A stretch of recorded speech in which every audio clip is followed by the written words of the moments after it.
सारे सबूत भिजवा दिए ना? हाँ सर। चलो सीधे ब्यूरो चलते हैं। हाँ भाई, क्या हाल? अरे सर आप यहाँ? क्यों चौंक क्यों गए यार? अरे तुम्हारी मदद कर रहा हूँ यार केस में, यहाँ नहीं आ सकता क्या? अरे सर मेरा कहने का मतलब वो नहीं था, वो हाँ मतलब की बात करने के लिए आया हूँ। अच्छा ये बताओ कि तहकीकात करने के बाद तुम लोग किस नतीजे पर पहुंचे अब तक? सर देखने से तो यही लगता है कि सौरभ ने अपने दोस्तों का खून किया और उसके बाद अपने आप को गोली मार ली। कुछ ही घंटों में केस सॉल्व कर दिया हमने। कुछ ही मिनटों में बेवकूफ बन गए आप लोग। क्या कहना चाहते हैं? मैं जो कहना चाहता हूँ दया, वो तुम्हें वहां चल के दिखाऊंगा। आओ मेरे साथ।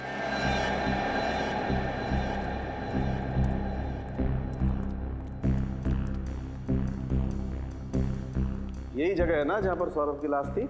हाँ सर, यहाँ पे। हाँ।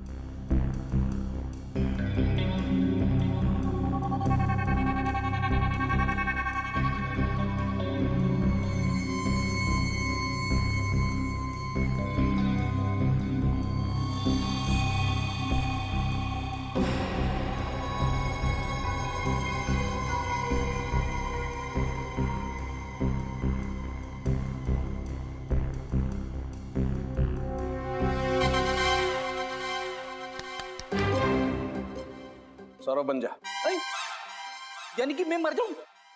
डॉक्टर साहब मैं इतनी जल्दी मरना नहीं चाहता। अरे यार ये आदमी हमेशा उल्टा ही क्यों सोचता है? फिर मैं तुझे मरने के लिए नहीं कह रहा हूँ फ्रेडी, मैं सिर्फ ये कह रहा हूँ इस सोफे पर जैसे सौरभ की लाश मिली थी वैसे जाकर के बैठ जा। हाँ। सौरभ बैठा हुआ नहीं था, लेटा हुआ था। लेटा हुआ तो ठीक है, तुम लेट जाओ।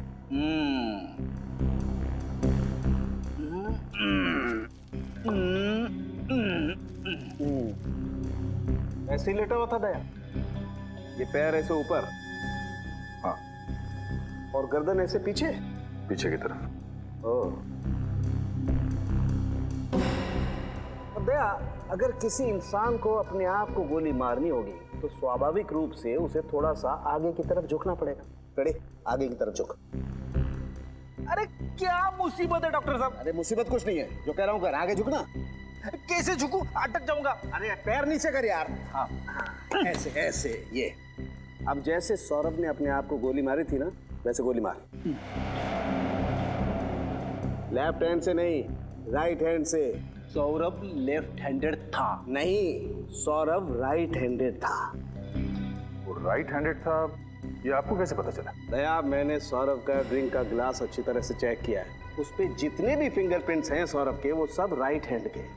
इसलिए मैं कहता हूँ कि सौरभ राइट हैंडेड था। ऐसे कोई आदमी अपने आप को गोली मारेगा इस तरीके से बैठ करके, तो खोपड़ी से खून के छींटे जाएंगे वहां, इस तरफ, ऊपर की तरफ। लेकिन यहां तो खून के छींटे नहीं, खून के छींटे हैं वहां, पीछे की तरफ। और वो तभी जा सकते हैं जब आदमी ऐसे लेटा हो और कोई उसे यहां से गोली मारे। पैरों से। सौरभ की लाश यूं पड़ी हुई थी। अब दया, मैंने अपनी पूरी जिंदगी में किसी इंसान को ऐसे लेट करके अपने आप को गोली मारते हुए नहीं देखा। इसका मतलब है सौरभ ने आत्महत्या नहीं की थी, उसका भी खून किया गया है। बिल्कुल, सौरभ का खून ही हुआ है। और किसी ने उसे तब गोली मारी है जब वो ऐसे पैर फैला करके आराम से सो रहा था।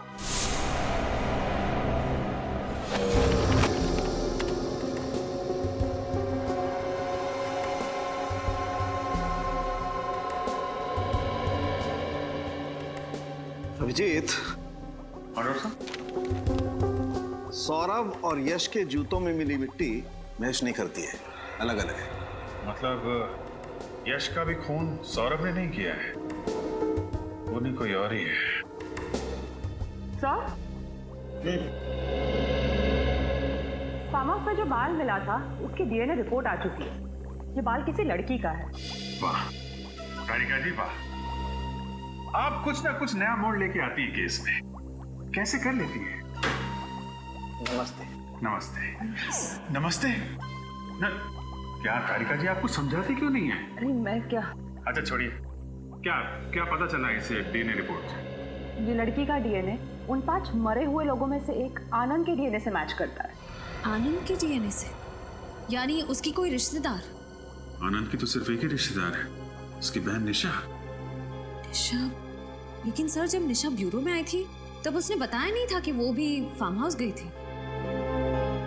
अपराधी अपने आप तो बोलेगा नहीं कि मैंने अपराध किया है, उससे सच उगलवाना पड़ता है। हाँ? अरे कुछ नहीं, मुझे थोड़ा सा टाइम लगेगा। हाँ, मैं बस थोड़ी देर में रेडी हो जाऊंगी और उसके बाद तुम्हारे पास पहुंचती हूँ। हाँ ऑफ कोर्स। अरे तुझे याद है लास्ट टाइम हम लोग गए थे, कितना मजा आया था। वो सब लोग इस बार भी आ रहे हैं ना? पक्का? ओह वाह, फिर तो बहुत मजा आएगा। अरे हाँ पापा, तुम लोग पहुंचो, मैं बस 5 मिनट में पहुंचती हूँ। कहाँ जा रही निशा जी? पहले 2-4 बातें हमसे कर लीजिए, फिर हम भी चलते हैं पार्टी में। पार्टी? What nonsense. हम तो सेंस में है मैडम, लेकिन आपको देख के लगता है कि आप अपने होश खो बैठी। आप कहना क्या चाहते हैं? आपको देख के लगता नहीं है कि आपको आपके भाई की मौत का दुख है?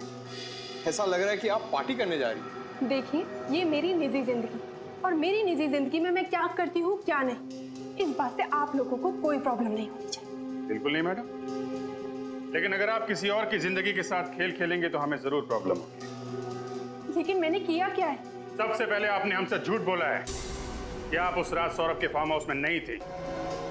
मैं क्यों झूठ बोलूं? क्यों झूठ बोलेंगे ये आप बताइए, क्योंकि अगर हमने साबित कर दिया तो आपके लिए मुश्किल हो जाएगी।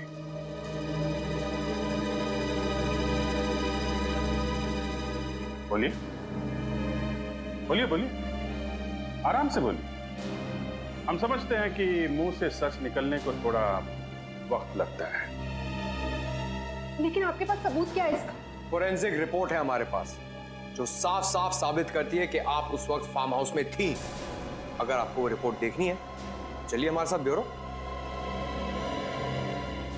हाँ, मैं उस दिन फार्म हाउस गई थी, लेकिन इस खून से मेरा कोई लेना देना नहीं।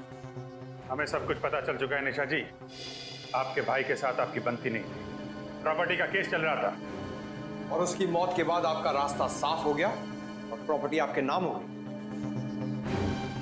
हाँ, ये बात सच है कि मेरी और आनंद की बिल्कुल नहीं बनती। तो फिर आप वहां फार्म हाउस क्यों गए? क्योंकि सौरभ और बाकी लोगों ने मुझे फोर्स किया, कहने लगे कि इतने सालों के बाद मिल रहे तो तुझे आना ही होगा। मैं गई जरूर थी, लेकिन मैं थोड़ी देर बाद ही वहां से निकल गई। क्यों?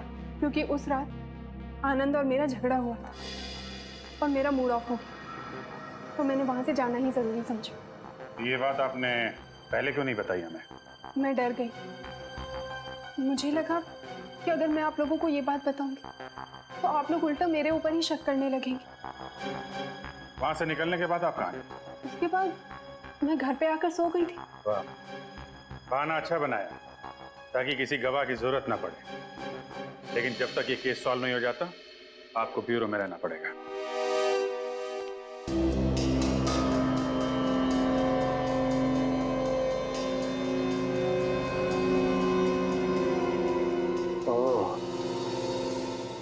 तारिका, हाँ सर। ये देखो। खून की छींटे सर? नहीं नहीं तारिका, ये खून की छींटे नहीं है, ये ऊपर से टपकी हुई खून की बूंदें हैं। मतलब? छींटे अगर होते हैं तो ऐसे फैल जाते हैं, लेकिन ये ऊपर से टपकी हुई खून की बूंद है। मुझे लगता है वो बच्चा उस हॉल में आया होगा और किसी चीज से या किसी लाश से टकरा के गिर गया होगा, और ये केन भी उसके हाथ से छूटकर जमीन पे गिर गई होगी, और खूनी के कहीं कोई जख्म होगा जिसमें से खून टपक रहा होगा। खूनी बाएं दिने इस केन के पास आया और उसके जख्म में से 2 बूंदें खून की टपक के यहाँ लग गई। हम इस खून को चेक कर लेते हैं जैसे बाकी के खून का सैंपल लिया था, फिर मैच करके देखेंगे आखिर ये खून है किसका?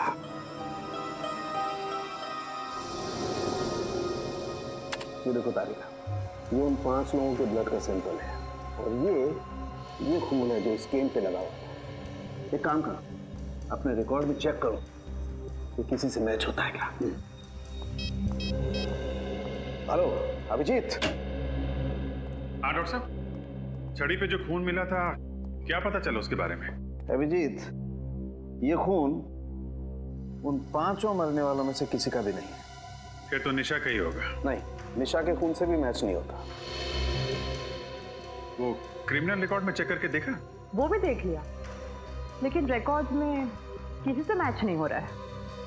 कमाल है, सौरभ को खूनी समझ रहे थे, वो खूनी नहीं निकला। निशा भी बेकसूर है, तो फिर खूनी है कौन?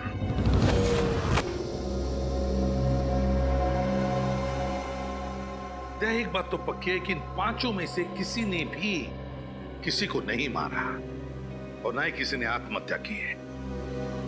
सर, जिस किसी ने भी ये किया है उसे पहले से मालूम था कि ये 5 दोस्त उस फार्म हाउस में एक ही छत के नीचे मिलने वाले थे। मगर इन 5 को क्यों मारा? 5 को क्यों मारा? ऐसे भी क्या दुश्मनी? सर, ये 5 कॉलेज के टाइम के दोस्त थे सर। मतलब जो कुछ भी हुआ कॉलेज में हुआ, पर अब इन 5 की मौत के साथ वो राज भी दफन हो गया। सर, सौरभ के माता पिता। नमस्ते, माफ कीजिए हमें, हम आप लोगों को थोड़ी तकलीफ दे रहे हैं। बात यह है कि आपके बेटे के खूनी तक पहुंचने के लिए हमें आपकी थोड़ी मदद चाहिए। क्या आपके बेटे का किसी के साथ कोई झगड़ा वगड़ा था? किसी से कोई दुश्मनी?